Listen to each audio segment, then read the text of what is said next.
My daughter, Brenna Deshawn, suffered an unexpected anoxic brain injury on May 26, 2010. I was pushed from day one to end her life.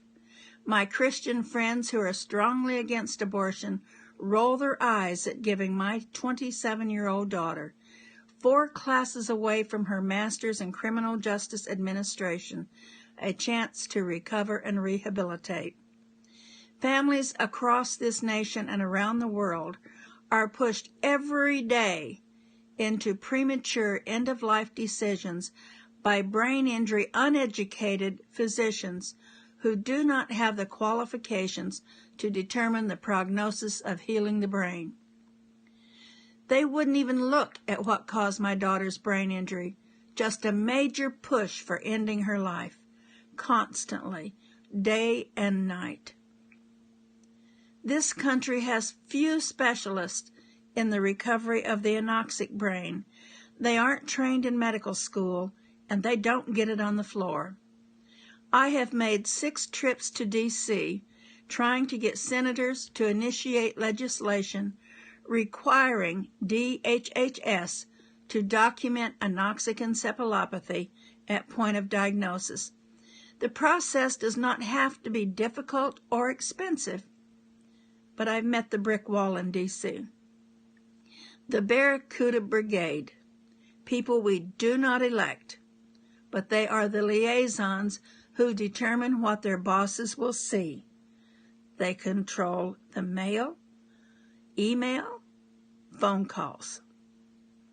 Because DHHS refuses to acknowledge this type of brain injury, there is no research available to bring hope to families.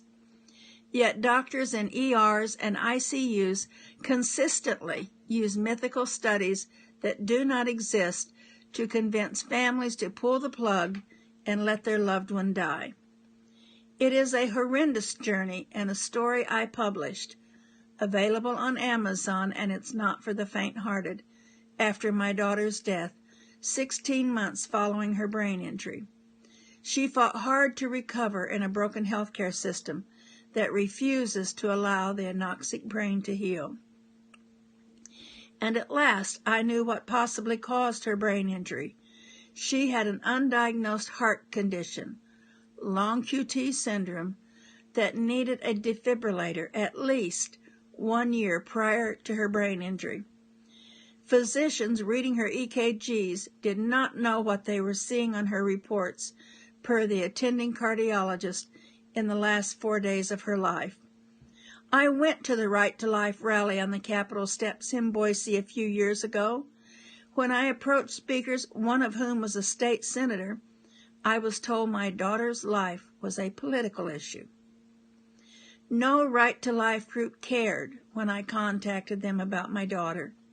One sent me a bill for their latest project for an infant that they brought in from out of country. Another offered to put me on the prayer list at a cost of $13, with urgency levels increasing $13 at each level. My daughter's anoxic injury should have been counted by her government. I made 5 trips to Senator Crapo's office before I moved out of state. I have since made 1 trip to Senator Lindsey Graham's office. I will continue my work to get anoxic encephalopathy documented at the point of diagnosis until the law comes into existence. It's the least I can do for my daughter and for others who travel the same journey. My right to life is from cradle to the grave, from infancy to graying hair.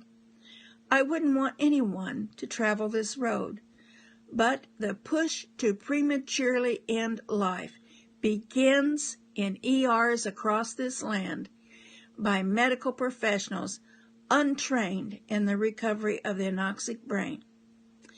My name is Pamela G. Blackston, Brenna's proud mother.